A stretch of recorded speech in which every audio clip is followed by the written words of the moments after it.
My childhood friend Carter moved away with his family to this really rural town in Michigan, but we've always stayed in touch. His family is very country, and I'd go as far as to say they're kind of rednecky, so the move there was no surprise. His family loves me, and I'm always welcome to go visit. We're 19 now. I'm in college. Carter works for his dad. They have a huge property up there. I have visited before. This was not my first time going up there. So it was a weekend in the fall. I was going to stay at Carter's family home up there. His mom and his sister wouldn't be there this weekend. It was just him and his dad. It's a 4.5-hour drive up there. It's a lot of farmland and open fields by them. To get onto their property was a gravel road about 300 feet off the main road. I got there to a warm welcome by both Carter and his dad. They were already sitting in the backyard drinking beers, so after bringing my bag in from the car, I joined them. Carter was telling me about all the trails in the area that we could take my Toyota 4Runner off-roading. I'd never off-roaded before, but I was super down to. Carter's dad grilled us up some burgers first, then he was off to his friend's house. Carter and I got in my car, and he guided me to this nearby trail that he described as perfect for off-roading. It was around 6 o'clock, so we only had a couple hours of light left. We did about an hour of off-roading on various trails not far from Carter's house. When it was starting to get a little darker out, we left the trails and got back on the road because it was even darker when you're in the middle of the woods. As we were just driving around, passing a bunch of farmland, we passed this abandoned church-looking building that had a huge cornfield next to it. Carter said he passes this place all the time, but he never checked it out. So what do? Of course, we both agreed to go back and check it out later, but Carter said we should take the bikes over later. His family has a million mountain bikes, fully equipped with lights and everything. We drove back to his house. He grabbed a backpack and threw some tequila and a bottle of Sprite in it, along with some flashlights. We took the two best bicycles they had. Each had night riding lights mounted on the handlebars. He said it would probably be a 20-minute bike ride. Both of us are big fitness guys and have been since high school, so I didn't even mind a long bike ride. When we got to the abandoned building, it was pretty dark out now, hence why we brought flashlights. The grass was very overgrown too. We made sure no cars were coming before entering the property just to be safe. We hid our bikes a little bit into the cornfield just so they wouldn't be seen. There was still just enough light outside to navigate without turning on the flashlights. We didn't want to make it too obvious we were here. We were thinking of getting some cool, artsy shots of each other for our Instagram inside the building, if we could find a way inside. The place was definitely an old church. The shape of the windows confirmed it. We went to look through one of the windows, and it was way too dark to see inside. I told Carter to hand me a flashlight. The flashlight made all the difference. We could see inside now. We both noticed something strange in the pews. It was what looked like a person's head, hunched over, sitting down with their back to us. Carter said it looked like a mannequin, especially considering it was completely motionless. We placed a friendly bet. Carter betting it was a mannequin, and me betting it was some drunk homeless man. We went to the front door of the place, and saw it was boarded up. Carter shook the door just for the hell of it to see if it would budge, but there was no shot. He implied this meant he won the bet because there was no way for a homeless person to get in there. I said, hold up, let's check the other windows for a closer view. So we walked along the other side of the church to the window we knew had the best angle of whatever we saw in there. But now, when I shined the flashlight through the glass, whatever was in that pew just a couple minutes ago was gone. I told Carter he owes me money because I was right, even though that was also terrifying. He asked, where did they go then?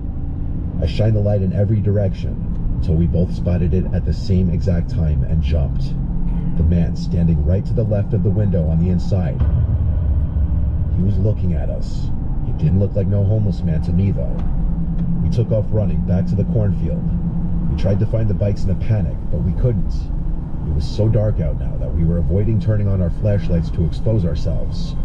We heard a slam from the church building. It sounded like some kind of door. Carter told me to be quiet because he heard sounds in the cornfield, like the crops being brushed through by someone. Then it just stopped and went silent. Dead silent. No breeze at all, so all the crops were just still. We were stationary, ducked down, scared to move. We were in this position for a solid minute before Carter said in a low voice, "Which way did we leave the bikes?" And this was when we heard the crops mere feet away from us being brushed aside as someone was clearly running towards us. I screamed go as we both beelined through the crops as some of them were smacking me in the face. At some point we cut out into the open, leaving the cornfield, running back to the road. We were no longer being chased. Carter called his dad right away, and he came and picked us up. He wasn't the kind of dad to get pissed at us for trespassing or drinking or anything like that. He was more so pissed about the bikes, but he said we were right to leave the bikes and run. The next day, he drove us back to that church, bringing his gun with him. We looked in the crops until we found the bikes. Then we threw them in the bed of Carter's dad's truck. We were about to leave when we took a look back at the church and saw someone at one of the windows. It had to be the same person. I guess when he saw us notice him, he creepily walked away from the window. Carter's dad said, "Let's get the hell out of here," because that was genuinely disturbing. For his dad to be creeped out meant a lot. He's a pretty tough guy. We went to some barbecue place afterwards and had a bunch of food and some drinks. Afterwards, Carter's dad called some town number to let them know someone was squatting in that abandoned building. As long as it was brought to their attention, at least we felt like we did something. Who knows if that man is still hiding in that church, though? Or who he was, for that matter.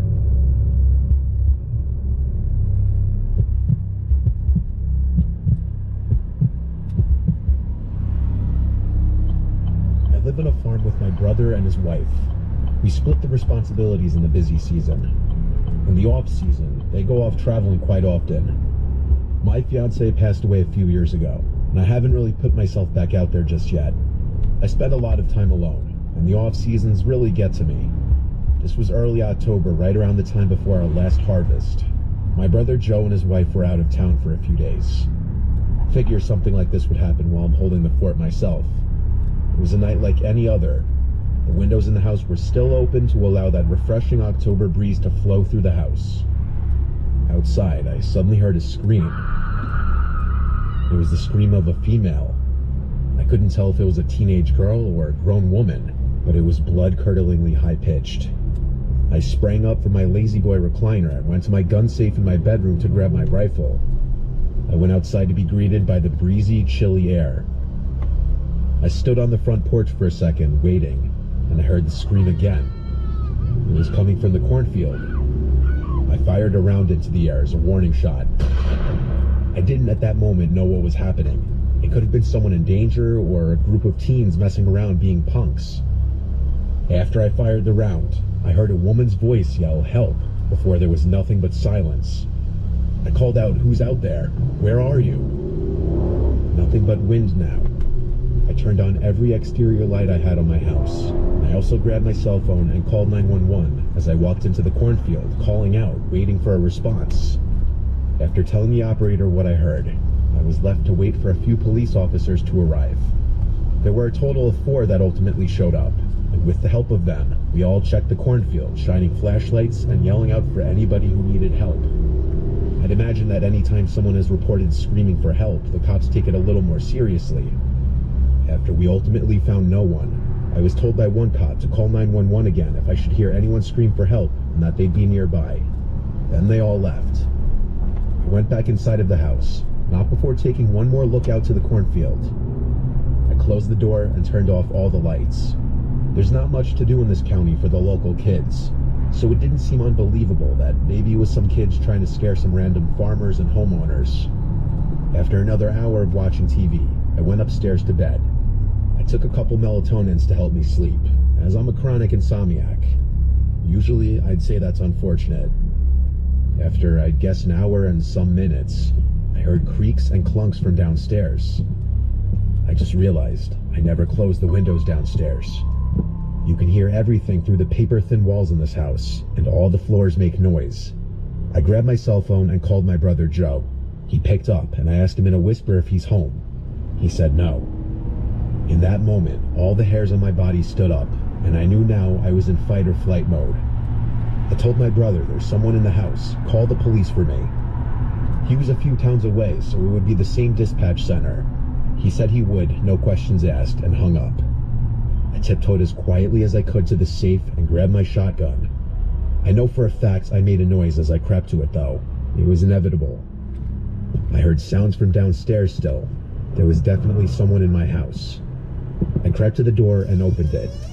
I looked down the stairway to the downstairs. I could still hear the breeze flowing through the house downstairs. The hairs on my arms were standing up.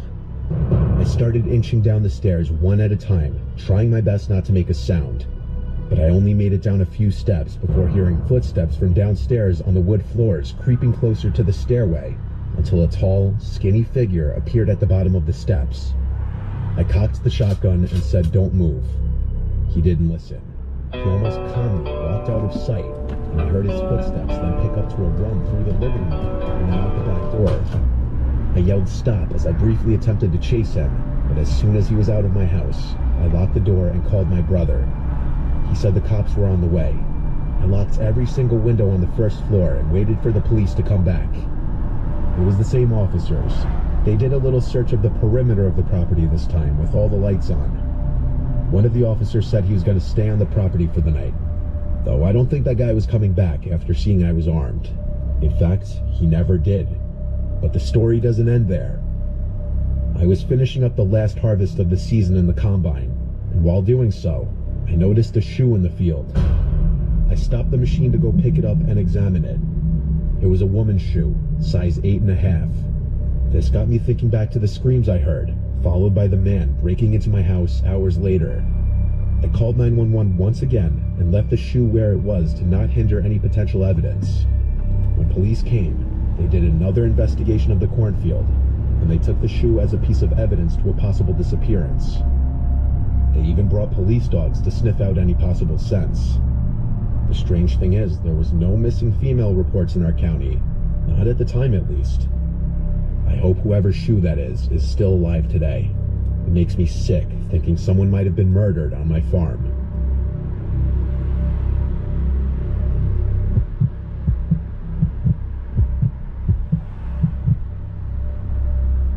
When we were kids, our family had a vacation home in Hollywood, South Carolina. By we, I mean my 3 brothers and I. And by vacation home, I mean this 3-bedroom mobile home. It wasn't fancy, but it was part of our childhood and is still nostalgic to think about. Whenever we got off the highway and started seeing nothing but farms, we'd know we're almost there. I'm the second oldest. At the time of this story, I'm gonna guess our ages were 14, 12, 10, and 8. The mobile home was a little primitive, but we had electricity at least. The TV up there was very old, but it was good enough to bring our PlayStation and play on. We'd been going up there so long that we had a bunch of places we'd love to go. This big playground for an elementary school that we'd always play hide-and-seek tag in while our parents sat there and read magazines. This grocery store that we would love to play games in as well.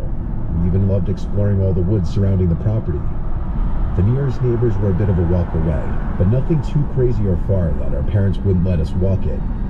This was the first year that they let our youngest brother Todd come exploring with us too, while they stayed behind in the mobile home. We walked down a different road that strays away from the dead end, and it's worth noting that there was next to no traffic on these roads, as our mobile home was on a long road that eventually led to a dead end, so the only through traffic would be the few people who lived on this road. There was always this questionable looking house and farm that we never saw a car at ever in our lives. It sat at the top of this little hill overlooking the road. There was a small cornfield, which would imply that there were still people living there, but it was just strange how all our lives going there we never saw anyone there, whether it be a person or car. So between the woods surrounding the property, the 2 buildings, the shed, and the cornfield, we realized this was a perfect spot to play hide-and-seek tag. It was broad daylight right now. We decided our oldest brother Tony would be seeker first, and we'd go in order, oldest to youngest. So the rest of us went to go hide. I went to go hide in the crops. I heard Tony call out, "Ready or not, here I come," and so I simply sat down in the browning crops, completely hidden. I waited and waited until I heard a rustling in the crops and footsteps crunching the rotted dead crop leaves on the ground. I didn't know which of my brothers it was, but I wasn't taking a chance. I ran out of the crops and into the grass and up the hill towards the red shed. I expected Tony to come out after me, but he didn't, so I figured it was one of my little brothers. I heard commotion as Tony was chasing my 10-year-old brother George down the hill on the other side of the house, and the 2 were laughing and screaming. Tony caught him, and so George was out. I stayed put behind the shed. Then I noticed Todd leaning against the back wall of the house, looking at me laughing. I put my finger up to my lips to go shh, and he did the same. Then I thought to myself, wait, who was in the cornfield with me then? Tony came around the house and immediately and easily tagged Todd, and then he saw me since I was in a straight line of sight from him. I started running down the hill, which gave me a good speed boost, but Tony got that same speed boost, and he was bigger and faster than me. He caught me with ease. The four of us met at the bottom of the hill by the road, and I was supposed to be up next. But I asked everyone if anyone had gone in the crops as well. When all of them said no, I got scared. I told them I heard someone walking in the crops, and it may have been the homeowner, so we should leave. With that, we left in a hurry and walked back to the mobile home, where our parents were watching a movie in the living room. For dinner, we went to the local pizzeria that we all loved. From what I remember, our dad told us that nobody lived in that house that we were playing at. So, when we got back and it was dark out, we just knew we wanted to play flashlight tag now. Our mom didn't want Todd coming out with us past dark, and I'm sure they only let us go because Tony was 14 and they thought he was old enough to keep an eye on us. So the three of us ventured off back to that house to play flashlight tag, which basically is hide and seek, but if you get exposed by the seeker with a flashlight, you're out. Once we got to the property again, it was like 90% dark out. They wanted me to seek this time since Tony did last time, so I turned around and counted to 60, and then I shouted, "I'm coming." I kept the flashlight off as a strategy to not give away my position. I could just barely see enough to navigate around. I ran up the hill to the house, which had no lights on. I peered around the walls of the house, and then the shed. I didn't see either of them. I looked into the trees, and decided to turn my flashlight on and look through the tree line. Still nothing, so I turned the flashlight back off. I knew one of them had to be in the cornfield. It was too obvious of a hiding spot. It was small enough that I could check it out. I got to the bottom of the hill by the cornfield and quietly pushed my way in. It was hard not to make noise in here, but I tried my best. I also kept the flashlight off to not make it obvious I was in here. I didn't realize until now that it was dark out how absolutely scary this was at night. As I was sneaking around the crops, I heard footsteps inside the crops. I had to be sneaky if I wanted to catch them. I honed in on exactly where the footsteps were coming from, and when I heard them right on top of me, I turned on my flashlight and yelled, "Caught," but all I saw was the back of someone running away from the light. "Who is that?" I said. "You're out." And I heard this creepy laughter. It wasn't the laughter of my brothers, or any kid for that matter. It sounded like some deranged adult. I was frozen, apart from moving my hand with the flashlight around, trying to see who it was.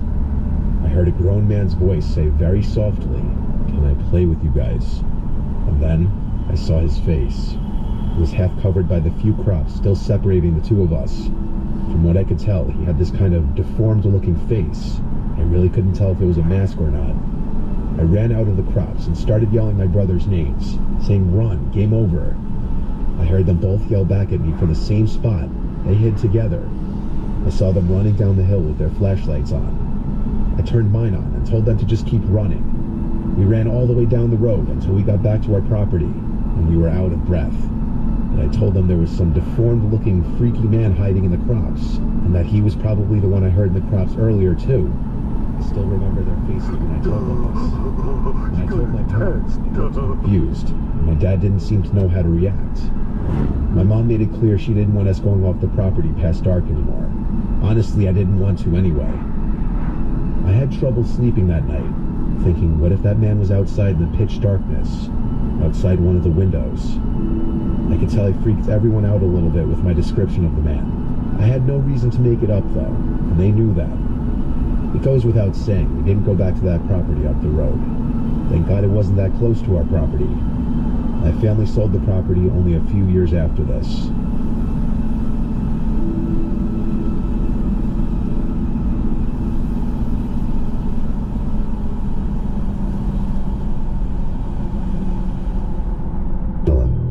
The reason I didn't just allow the rope to safely descend me down to the bottom instead of climbing to the top.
fucking game right now. She will, yeah.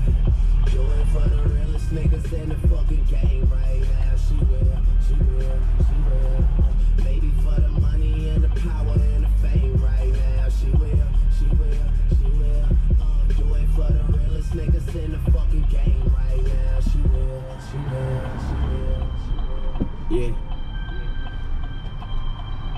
tell her. Like I don't have that pussy for me. Haters can't see me, but them bitches still looking for me. And you can take that to the bank and deposit that. Put your 2 cents in and get $1 back. Some people hang you out to dry like a towel rack. I'm all about I give the rest of the vowels back. I like my girl thick, not just kind of fine. Eat her till she cry. Call her all the time, try to cheat me in the middle. They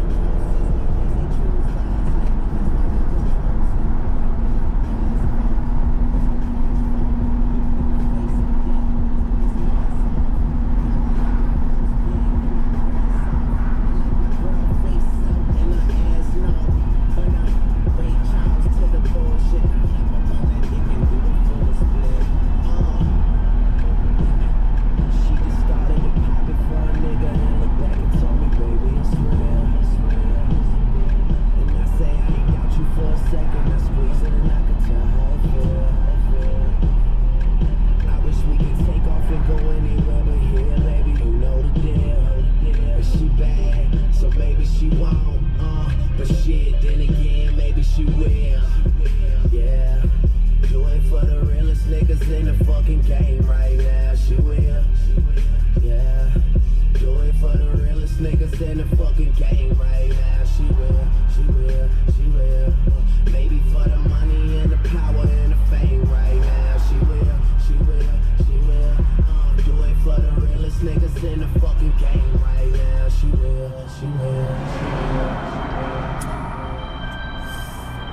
Ladies and gentlemen, She just started to pop it for a nigga and look back and told me, baby, it's real. And I say I ain't got you for a second. I squeeze it and I can tell how it feel. I feel like the sky's open and I wish we could take off and go anywhere but here, baby, you know the deal. But she bad, so baby she won't. But shit, then again, maybe she will. For the realest niggas in the fucking game right now, she will. Yeah, do it for the realest niggas in the fucking game right now, she will. Maybe for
shrooms keep me up. So I ain't got no worries. I ain't got no worries. I ain't got no worries. You see money right there. That's Tucci right there. Yeah, that's Batman right there. We ain't got no worries. You see pussy right there. Bombinos right there. See them shroomies right there. Yeah, we ain't got no worries. Tucci in this bitch.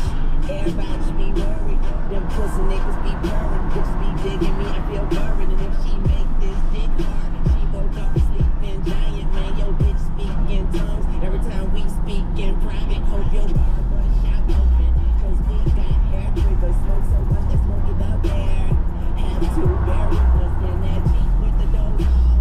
That mean that bitch sleep. All these bitches think they the shit. I send them up shit's creek. You see Tucci right here. Give me brain ideas. It's okay if you turn up, just don't turn off my light years. All I know is I do it when I'm smoking. I do it. These are blood gang, pyro it. All rats gotta die, even stew it. On my private jet and my steward. This is your bitch nigga. Bitch nigga, I know gold diggers and ditch diggers. You don't get this, you get disfigured. She say sorry, I didn't shave. So that pussy is a little blurry. I put that pussy in my face. I ain't got no worries. Don't you put me in my face. I ain't got no worries.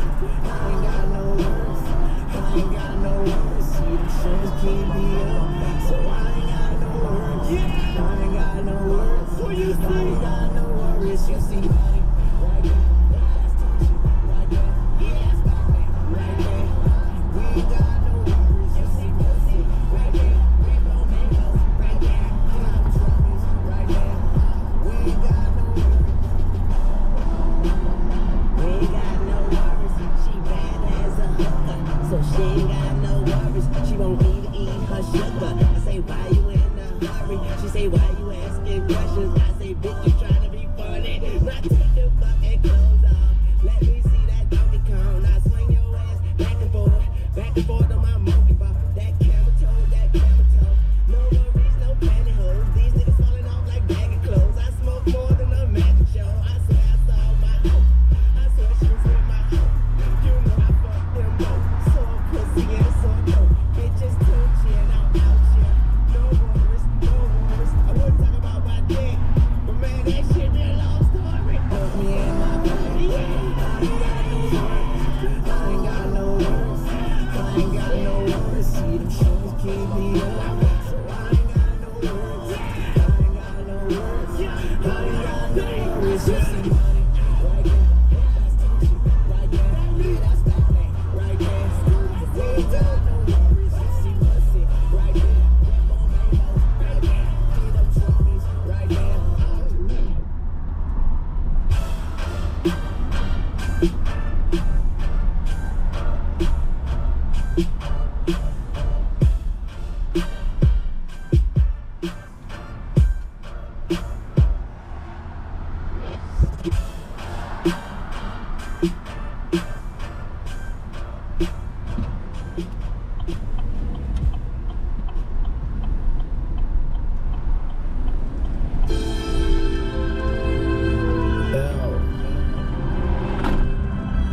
Jordan, this right here is crazy. I feel big, like not big in the sense of weight, you know what I mean, like gaining weight up, nothing like that, like colossal, like you know what I mean, like. I heard you were looking for me.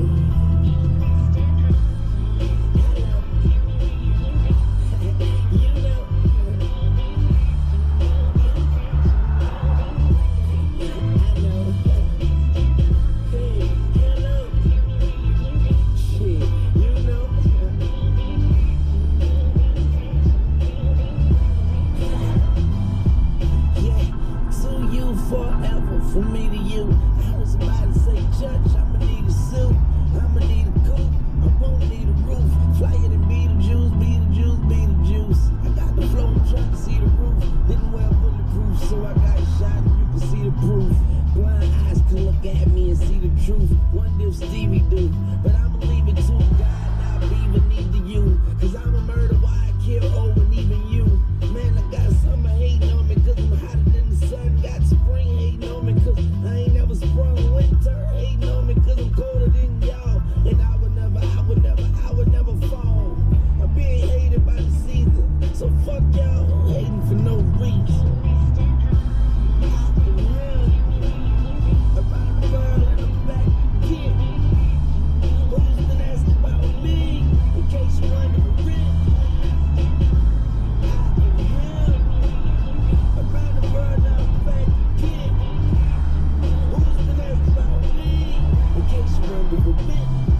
Wayne quit, cause Wayne win and they lose. I call them April babies, cause they fools. And when they snooze, feet up like a paraplegic or paraplegic. A parallel park in a red and yellow thing, old school Atlanta home. Like I'm from Valley Park, but I'm from Valley Grove. Now all my blood screams Subaru, and I knew my rule, and I played well, and I went well on my Libra scale. I suck a pussy, fuck a pussy, leave it through.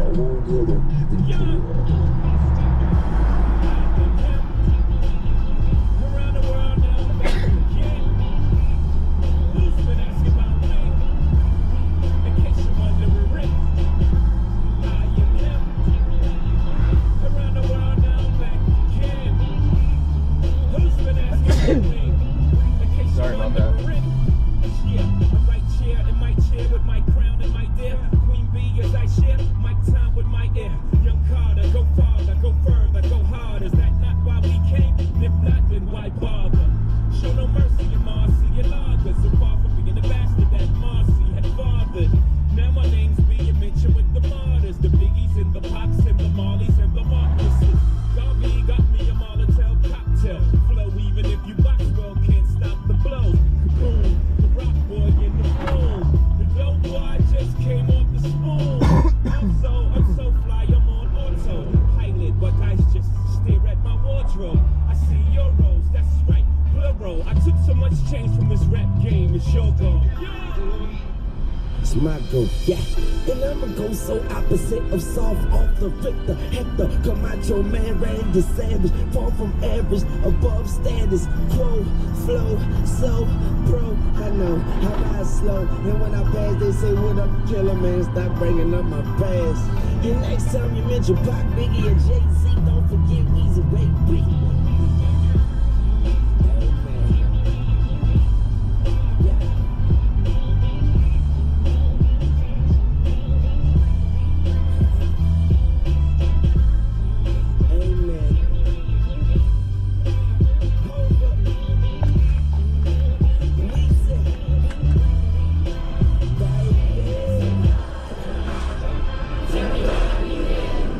I've been hustling hard.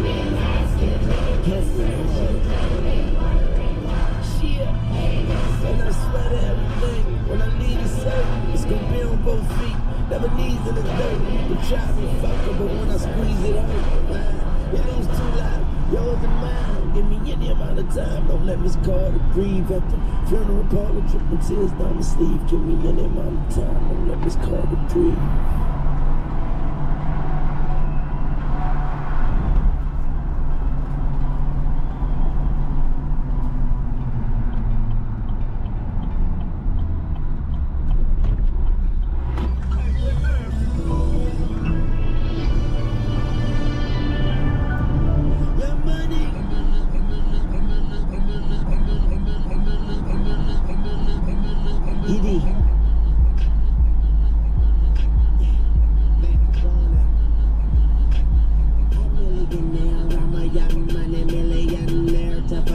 Nigerian hair, my criteria compared to your career just isn't fair. I'm a venereal disease, like a menstrual bleed through the pencil and leak on the sheet of the tablet in my mind. Cause I don't write shit, cause I ain't got time for my second minutes. Hours go to the almighty dollar in the almighty power of that chopper. Sister, brother, son, daughter, father, motherfucker, copper. Got the Maserati dancing on the bridge, pussy poppin', tell the poppers, you can't catch them, you can't stop them. I go by them goon rules. If you can't beat them, then you drop them. You can't man them, then you mop them. You can't stand them, then you drop them. You pop them, cause we pop them like over red and vodka.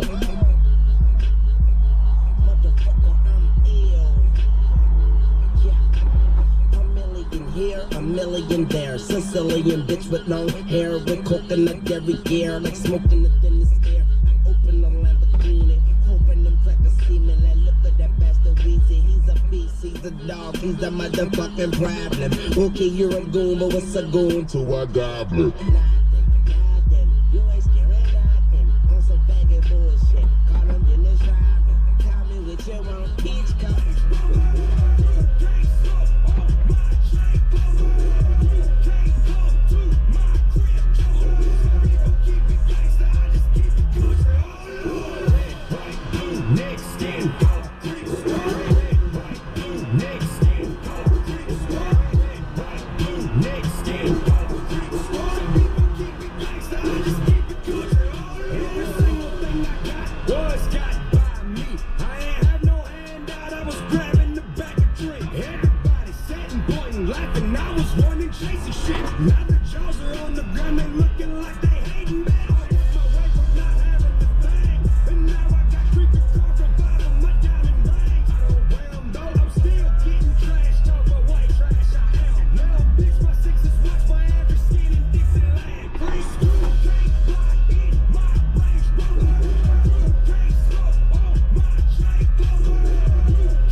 mind, smoking in that range again. Dungeon droppers, please the fit. No, you cannot search my shit unless you get a warrant. Don't wake up, Judge Max, trust me, Stan. Put Cheatham on the map like nobody has done before. But you can still get fucked up with a screw in a 2x4. Judge, you can't fly in my range rover. You can't stop on my chain rover. You can't come to my crib, Joker. People keep it gangsta, I just keep it good. Next in concrete story. Next in concrete story. Next in concrete story. People keep it gangsta, I just keep it good.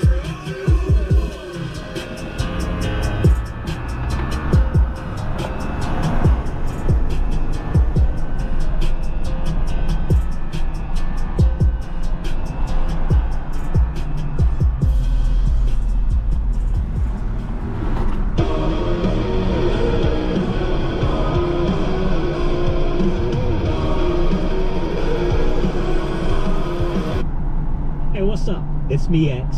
Hope you're doing all right. I know what you listen to. I see Motionless in White there, so I'm gonna be here every day, playing those artists you got in rotation, going back into your history for songs you used to love, and I'm always on the lookout for new stuff too, just to push your boundaries a little bit. I'm gonna come back every few songs to change up the vibe, but if you're ever not feeling the music, there's gonna be a DJ button at the bottom of your screen. Tap that, and I'll come back early to switch it up. All right, enough talk. I mentioned Motionless in White. Let's get it going with that and some other music you've been listening to.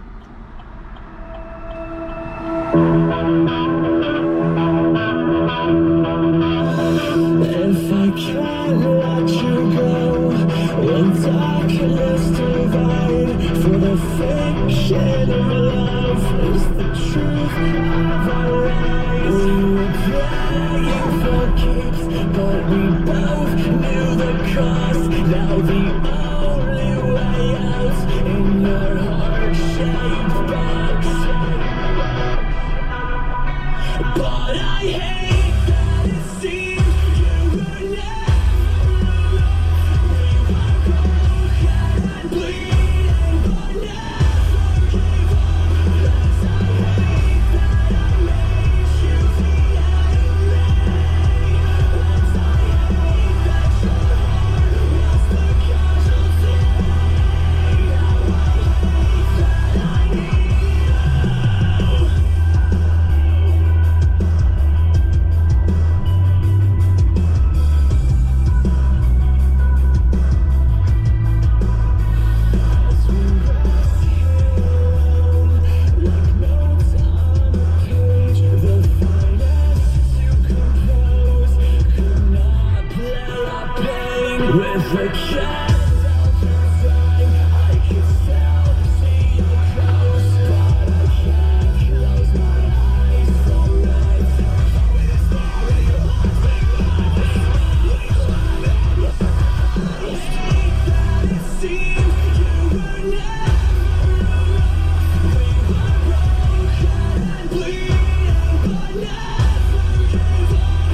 Dope closing it out. Next up, just a little music I picked because of something you put on recently. Zara Larsson first.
Mm-hmm.